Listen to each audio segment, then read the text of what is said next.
नमस्कार शेतकरी बंधूंनो, स्वागत आहे तुमचं आपल्या ग्रेट शेतकरी यूट्यूब चॅनलवर। बघा शेतकरी मित्रांनो, आज 2 जून 2026 रोजचे आजचे आपण संपूर्ण महाराष्ट्रामधील कापूस बाजारभाव या व्हिडिओच्या माध्यमातून लाईव्ह स्वरूपात जाणून घेणार आहोत। चॅनलवर नवीन असाल चॅनलला सबस्क्राइब करायला विसरू नका। बघा शेतकरी मित्रांनो, महाराष्ट्रामधील कापसाचे बाजारभाव 9,000 वर स्थिर आहे, तर काही बाजार समितींनी 9,200, तर काही बाजार समितीने 8,800 8,900 रुपयापर्यंतचा दर दिलेला आहे। चला तर सविस्तररित्या बाजारभाव जाणून घेऊया। बघा शेतकरी मित्रांनो, कृषी उत्पन्न बाजार समिती हे अमरावती येथे जास्तीचा दर आहे 9,000 8,900 रुपये क्विंटल, सर्वसाधारण 8,750 रुपये क्विंटल जात आहे लोकल कापूस।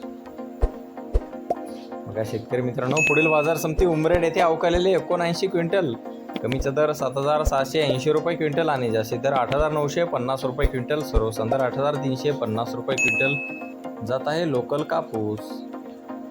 बघा शेतकरी मित्रांनो, पुढील बाजार समिती आर्वी येथे अवकालेले 76 क्विंटल, कमीचा दर आहे 8,900, जास्तीत जास्त दर आहे 8,900 रुपये क्विंटल, सर्वसाधारण 8,500 रुपये क्विंटल आता एच4 मध्यम स्टेपलचा कापूस। बघा पुढील बाजार समिती भिवापूर येथे जास्तीत दर आहे 9,190 रुपये क्विंटल, सर्वसाधारण 8,700 रुपये क्विंटल आता हे लांब स्टेपल कापूस।